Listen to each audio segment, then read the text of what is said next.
குடும்பத்தில் ஒருத்தர் அனுசரிப்பு தன்மைங்கிறது ரொம்ப அவசியம். கணவன் மனைவின்னா அனுசரித்து போகணும்னு சொல்லுவாங்க. அதாவது ஒரு கணவன் அதுக்காக தான் அந்த காலத்துலலாம் ஒரு வீட்டுக்கு வந்து மாப்பிள்ளை தேடுறதுங்கிறது ஒரு பெரிய குடும்பத்தை நிர்வகிக்கிற அளவுக்கு ஒரு கணவனாக வரக்கூடிய எப்படி இருக்கணும் அப்படின்னா, அந்த காலத்தில் புலி வேட்டைக்கு போகணும். ஒரு பொண்ணுக்கு மாப்பிள்ளை தேடுறதுன்னா நம்ம தமிழ் பழக்கம் என்னென்னா, காட்டுக்கு போய் ஒரு புலியை வேட்டையாடிட்டு வரணும். அந்த புலி பல்லு அல்லது நகத்தை கொண்டுட்டு வரணும் அந்த இளைஞன். அதை வந்து வீட்டில் கொடுப்பான். அதை தான் கட்டி அதை வந்து இதாக கட்டுவாங்க, மாலையாக போடுவாங்க, தாலியாக கட்டுவாங்க.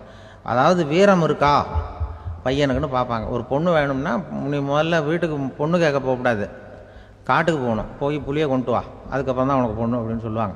இப்போலாம் ஏன் போகிறது இல்லைன்னா, இப்போலாம் ஒருத்தனை வந்து காட்டுக்கு போய் புலிப்பல் கொண்டு வரனா புலி தான் மாப்பிள்ளையாக வரும். அதனால தான் இப்போ போகிறதில்ல யாரும் காட்டுக்கு. அப்போ வந்து பெண்களும் வந்து ரொம்ப வீரமாக இருந்தாங்க.